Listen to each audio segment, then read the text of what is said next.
separation isn't inherent in the contracted state. Then why is pain there? Or is that just a... Well, but do you mean pain? Can you make the distinction between pain and suffering? Because this is where when you say it's difficult for you, it's difficult for everybody. This is maybe the most difficult thing for a human being, is when suffering and contraction comes. I mean, it's sticky. It's core patterns, it's negative patterns. So it's kind of like the free consciousness is flowing into a bog. But basically the part I'm focusing on here is when it goes into that, of course it doesn't have this expanded feel to it. It's moving like this, it's moving like this. But I'm just suggesting that even when it moves into that place, it doesn't have to clamp. There's a place where you can move through. There can be still openness. Maybe not like blissful, wide open, but that's not what's needed. It's more... If you could follow that process, this is a very subtle thing we're talking about here, because this is, it is maybe the highest art of a human being to find that thread. It is when pain comes, when contraction comes, the tendency, and most of us don't even see that there could be anything different, is the moment that comes, aversion kicks in, or the feeling body clamps down, separation is there.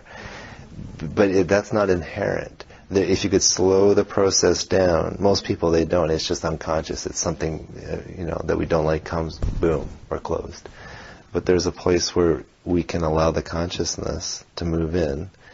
The trick to this is the only way you can stay open in the contraction is if there's part of you that's fully letting go of the expansion. That's the trick. That's the trick. I mean, when you talk about being in the openness for 3 years, this is the trick. When it starts closing down, unconsciously what's happening is there's part of us holding on. And the reality is we can't stabilize in this through holding on. The only way it's going to be here all the time is you have to let it go, let it go, let it go, let it go, let it go. And it's difficult to let it go when it's blissful and it's that wide open. But eventually a person finds this out, maybe not necessarily on the first time, but after repeated times where we go back and forth, okay, what else is possible? I was speaking actually with somebody very recently, and they said when they had their first opening, it lasted for about 3 days, and when it started to close down, they could feel it. And it was just like anxiety came. They were just like, no! They like called their husband. They're like, no! What do I do? And it's just like freak out. And then there was other openings, and then there was another one later on that lasted much longer. And then when it started to close down, there wasn't as much anxiety. There was kind of a relaxation, like I can't do anything about it. But the part that is that I really want to put some light on is that when it starts closing down, if there can be part of us that's just, okay, I can't hold on to this. I can't hold on to the openness. And this that's coming up, something in you has to be ready to not fight it anymore.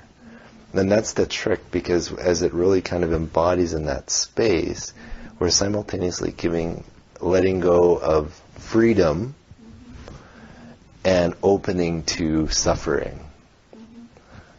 And the intensity within, you could say, human nervous system is just, wah! It's like we're right at all the wires of attachment and aversion are stripped back. There's just this energetic, no, I don't want that, I do want that. Yes. And it's just kind of like vibrates in our system. But that intensity, and now where I'm speaking about is that's truly where liberation lies, in that space. Is if you could say conceptually, but there has to be something really deep inside of you that says, okay, let go of the bliss.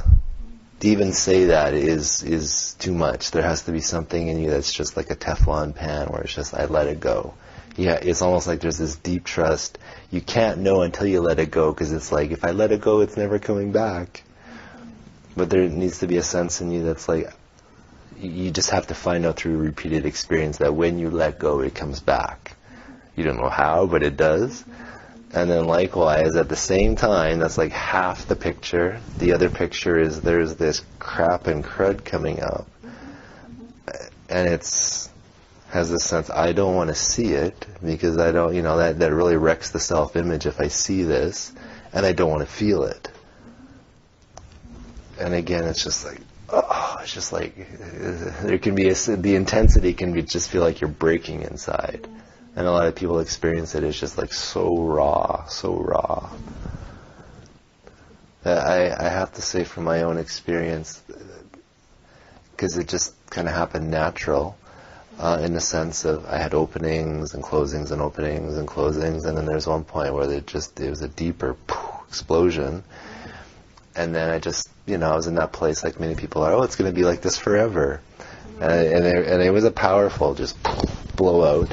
And then it started to lose its velocity. And for some reason, it wasn't a cognitive thing. It wasn't even what my teachers told me. But there was something in me, deeply knew. I didn't even know how I knew, but I just knew that I couldn't hold on to it. And I mean, with that level of opening, there was a lot of unstressing that was happening for me. But I'd done a lot of emotional work, so that wasn't so...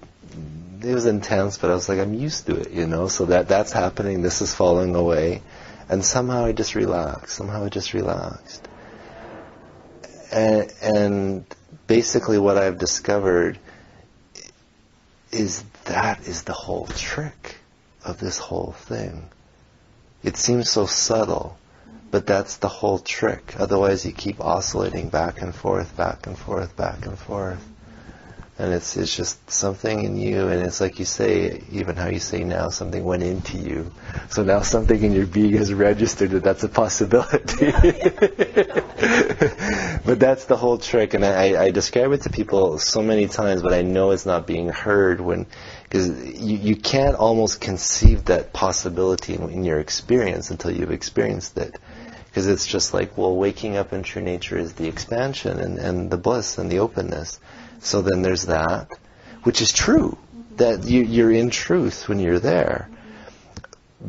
But the only thing you can see in your experience is there's that, and then there's illusion, there's contraction. And so what the mind thinks, naturally and innocently, is, well, to be there all the time is I have to be in that all the time. Which is fine until you get to a point in your unfoldment where you see that you can't even convince yourself of that anymore. And because there can be a fixation in the absolute.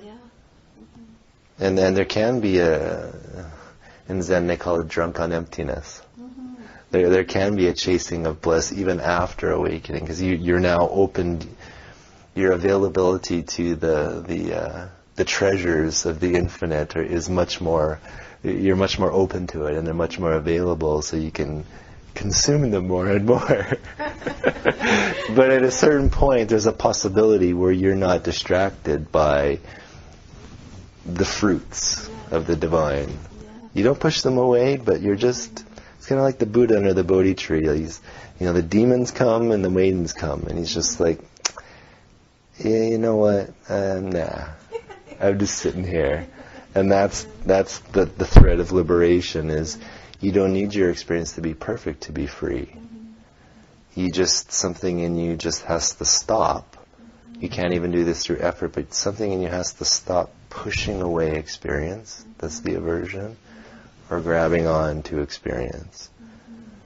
That the whole teaching of like attachment aversion, if you really get that, that's the whole thing right there. That's how identification happens. Whether the identification is contracted state of self-hatred or expanded state of bliss, unity consciousness, same thing happens. In the contraction, it's much more solid and it's sticky, but identification is happening even in the bliss too.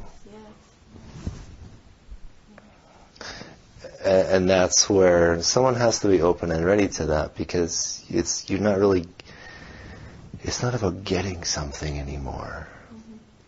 You can still get something when you're still drinking from the universe of all the divine qualities. That's what you get for waking up. But if you're more interested in just liberation and being there all the time, you have to let go of that. And to the mind, it's like, well, why would I want that? Why would I want that? Because it's just untying identification, untying. Of course, the reality is you don't lose anything. Right. There's nothing to lose. But to the individuality, it looks like you're losing the world. Oh, yeah. Feels like you're losing everything.